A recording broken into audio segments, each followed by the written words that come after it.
Et chérie, ça y est, elle est arrivée. On a enfin la danse officielle et les affiches des Jeux Olympiques qui se dérouleront du 26 juillet au 11 août 2024 à Paris. On a la danse officielle des JO. Ça y est, elle est arrivée. Regardez. Elle est horrible.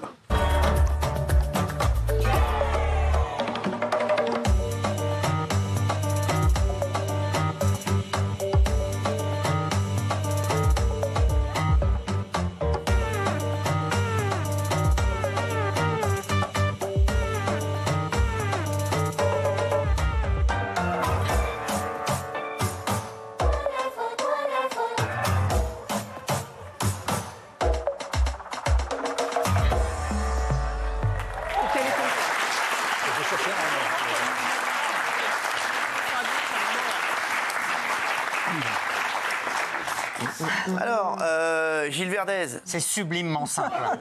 Franchement, j'adore, c'est magnifique, tout le monde peut le faire. C'est vraiment l'esprit de Paris diffusé sur la planète entière. J'adore ça, ces couleurs, ces mouvements. Je suis fan absolu. Là, c'est pas tout. Vous avez dit que vous aviez mauvaise mine. Oui. J'ai l'impression que la chorégraphe, c'est Anne Hidalgo, tu vois, je te dis honnêtement.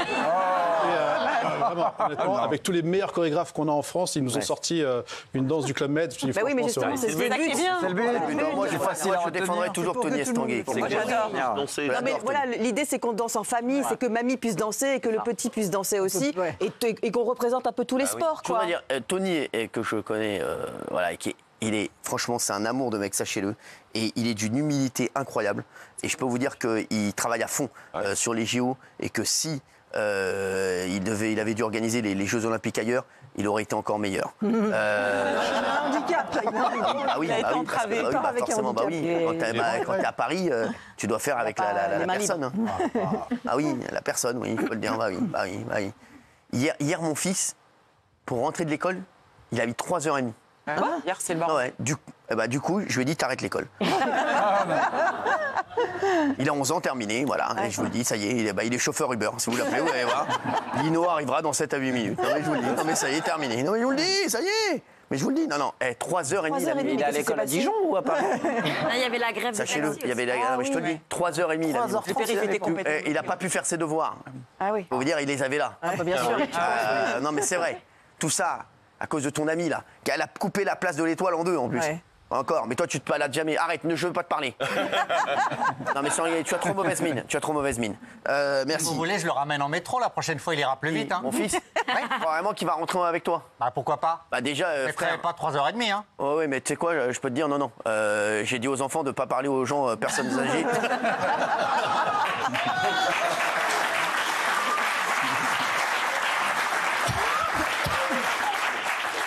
Qu'est-ce qui s'est passé avec mon fils? Il y a une petite embrouille avant l'émission? Ouais. Il m'a dit qu'il s'embrouillait avec vous. Sans ma vie. Ouais, c'est vrai. J'avais l'impression de retourner au quartier. Non. Tu sais, au quartier à l'époque, sans ma vie. Qu'est-ce qui s'est passé? En gros, j'entends dégager de là, je me retourne et je vois un petit, tu vois. Ouais. Et j'ai dit, c'est à moi que tu parles. Et moi, je lui ai dit, arrête, sinon je vais t'accrocher en haut. Quoi? Et après, il m'a fait, toi, tu vas m'accrocher, toi? Toi, tu vas m'accrocher? C'est mon fils. Je dis, bon, ok, d'accord. Il était là, mortel. Putain, c'est vrai. Putain. Gros coup de pression. Non, moi, je regarde. Il est venu moi, il m'a dit, ouais papa, j'ai mis un gros coup de pression à Moundir là. J'espère qu'il va être bon. Oh, très bon. Les chéris, c'est l'info du jour. Sachez-le, et c'est un truc de fou. Parce que jamais j'aurais cru ça. La prochaine Coupe du Monde de football, qui se déroulera en 2026, c'est là. Ouais, c'est demain. Ne sera pas diffusée, pas un match sur TF1. C'est horrible. C'est un truc de fou. Je vous dis, jamais j'aurais cru ça. C'est M6 qui a récupéré tous les droits des matchs. Comment c'est possible? Je voudrais dire, si, c'est M6. revendre. C'est hallucinant. M6. Comment c'est possible? Comment c'est possible? Oui, c'est M6. Je voudrais dire bravo à Nicolas Taverneau, c'est certainement son dernier coup de départ avant de partir. C'est énorme ce qu'il a fait, Nicolas. Bravo Nicolas, t'es un monstre, franchement. Non, mais pour TF1, quel camouflé, excusez-moi. C'est quand même fou. C'est-à-dire pas un match sur TF1. Mais mec, c'est incroyable. Comment ça se fait, Gilles, vous qui êtes... Ils se sont en fait effondrés. Ils ont proposé une somme, ils n'ont pas voulu surenchérir. Et puis M6 a eu l'intelligence de proposer un peu plus et a raflé tous les droits. Alors TF1 s'est dit, pourquoi ils n'ont pas mis plus, parce que comme c'est aux États-Unis, Canada, Mexique, par exemple, la finale pourrait être à 3h du matin en France. Donc ils se sont dit, du coup, on va tenter de ne pas mettre le paquet. Mais c'est une erreur monumentale. La Coupe du Monde, vous vous rendez compte? Imaginons que la France soit championne du monde dans cette Coupe du Monde-là, ce qui est tout à fait possible. Bien sûr que c'est possible. Même en finale, c'est un camouflet historique. C'est terrible. C'est terrible. Non, mais c'est terrible. Comment tu peux laisser passer ça sans égalité TF1? Ils ont, si je puis dire, complètement merdouillé sur l'appel d'offres. Ils ont cru que ça suffirait. Alors éventuellement, il pourrait y avoir une sous-licence et récupérer quelques matchs. Mais ils dépendent maintenant d'M6. Alors que ça devrait être l'inverse quand même. Parce qu'il faudrait qu'M6 leur vende des matchs maintenant. Je sais comment ça se passe. Mais si M6 veut garder tous les matchs, M6, et puis je vous dis, M6, ils vont leur proposer des matchs, ça va être Kazakhstan. Ça va être génial. Ça va être Kazakhstan-Écosse. C'est une darkade. Déjà, la finale de l'Euro, elle est sur M6 cette année. Je sais. Non, mais c'est fou. C'est fou. C'est un coup incroyable. Non, mais c'est incroyable. Géraldine, j'ai un sujet pour vous. Des chercheurs étudient l'immunité d'une personne ayant reçu 217 doses de vaccin. 217 doses. C'est vous, ton cousin 225. Non, c'est pas moi, non. Alors non, mais je vous jure que c'est vrai. Un Allemand âgé de 62 ans aurait été vacciné 217 fois contre le Covid. C'est un truc de fou pour des raisons personnelles. Et des chercheurs allemands se sont récemment intéressés à ce cas. Gilles, qu'est-ce que ça a dit? Alors il y a 134 cas de vaccination confirmés, mais lui en revendique effectivement 217 avec plusieurs vaccins. Et puis à chaque fois, il donnait son accord pour faire des prises de sang et que les échantillons soient conservés, par exemple congelés. Et donc les experts allemands ont fait des analyses à chaque fois pour voir si son système immunitaire était affecté, et pas du tout.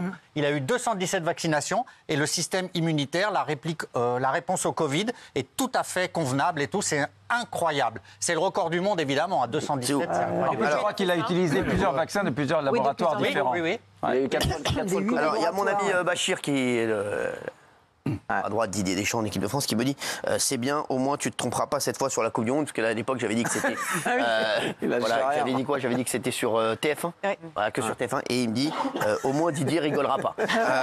Merci sympa les potes, merci. Non mais c'est fou cette histoire. Voilà, et donc 8 vaccins différents. Non, moi j'étais retourné sur l'équipe de France, sur le football, sur la Coupe du Monde. C'est fou, non mais c'est fou. Les chéris, on va passer à la dinguerie du jour. Je vais vous parler d'un sondage. 20%, seulement 20% des Français entre 15 et 24 ans, il y en a 1 sur 5 qui est incapable de reconnaître une courgette. Un Français sur 5 est incapable de reconnaître une courgette. Sachez que j'en fais partie. Si, je vous jure. Sarah, je vous jure. À part en emoji, je ne sais pas reconnaître une courgette. Si on vous met une courgette, un concombre, vous ne savez pas quel est le concombre et quelle est la courgette? Tu mets une courgette, un concombre, un salsifis, chou et chou-fleur. Une aubergine. Chou et chou-fleur. Là, par exemple, sur la photo, vous distinguez. Là, je sais, carotte. Carotte navet, là, non? Non, mais la courgette, oui, non, mais c'est vrai, vous vous rendez compte, c'est quoi? Non mais c'est incroyable, mais alors moi je vais vous dire, ce qui me gêne le plus, c'est qu'on critique par exemple les jeunes, parce que énormément de jeunes ne savent pas reconnaître une courgette. Moi, je trouve que c'est le prix de ces aliments qui fait qu'on ne les achète plus frais. Si on permettait aux jeunes et à leurs familles d'acheter ces produits, si les prix diminuaient, c'est à 3,80 le kilo de courgette. C'est délirant. Donc les gens ne peuvent plus acheter de produits frais. C'est ça qui me choque le plus. Non, mais s'ils accompagnaient leur mère faire le marché, et leur mère ne peuvent plus acheter des courgettes à 3,80. Tu te rends compte, 3,80 kilos de courgettes? Toi, tu t'en fous, t'es millionnaire. Et pour les gens, courgettes. Je l'attendais. Ah oui, évidemment. Non, mais c'est vrai. Ça n'a aucun rapport avec le prix, c'est une question de culture générale. Ils savent reconnaître une Ferrari, ils n'ont pas les moyens de l'acheter. Mais évidemment.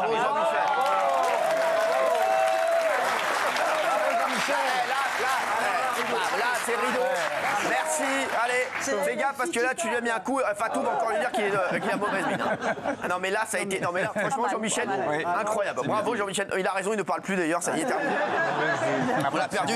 Il se réveillera sur la France Insoumise quand on lui montrera Mathilde Panot, qui ne sait pas où se trouve la Palestine.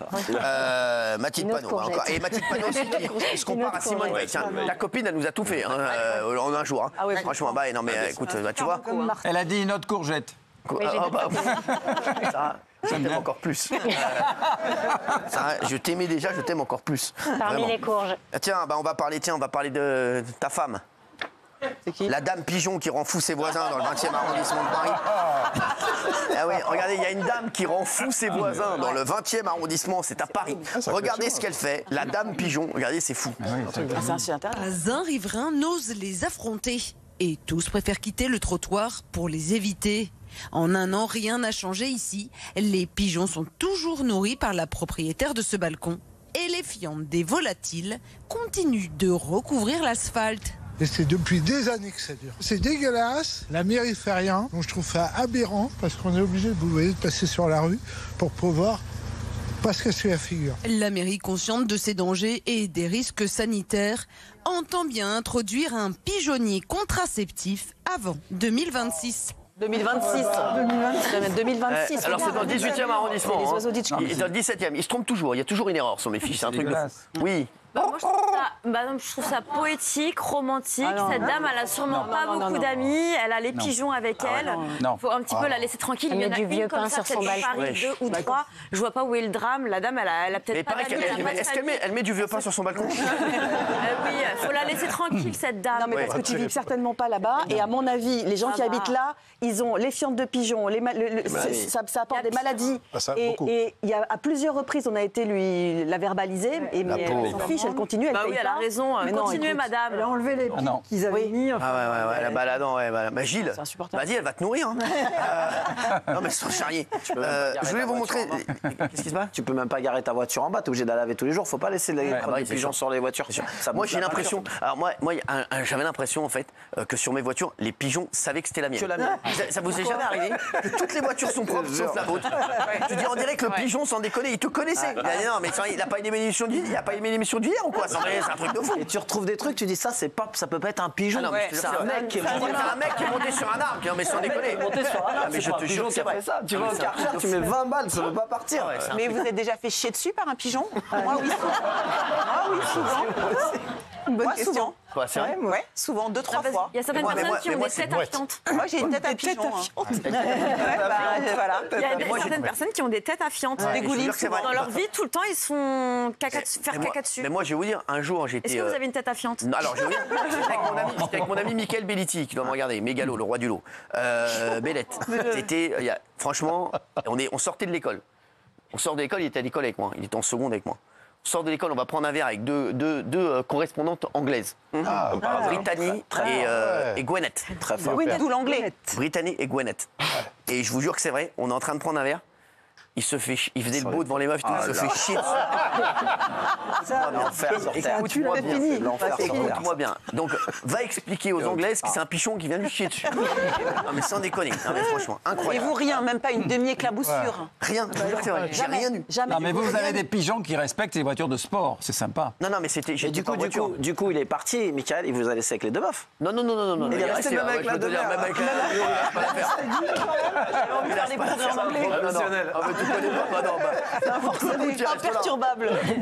Non, mais je sais qu'on avait 16 ans, je peux te dire que. Bravo à lui. Oui, qu'est-ce qu'il veut? Alors, une fois, on a fait une connerie avec des potes. Merci. Non, c'est vrai. Non, c'est vrai.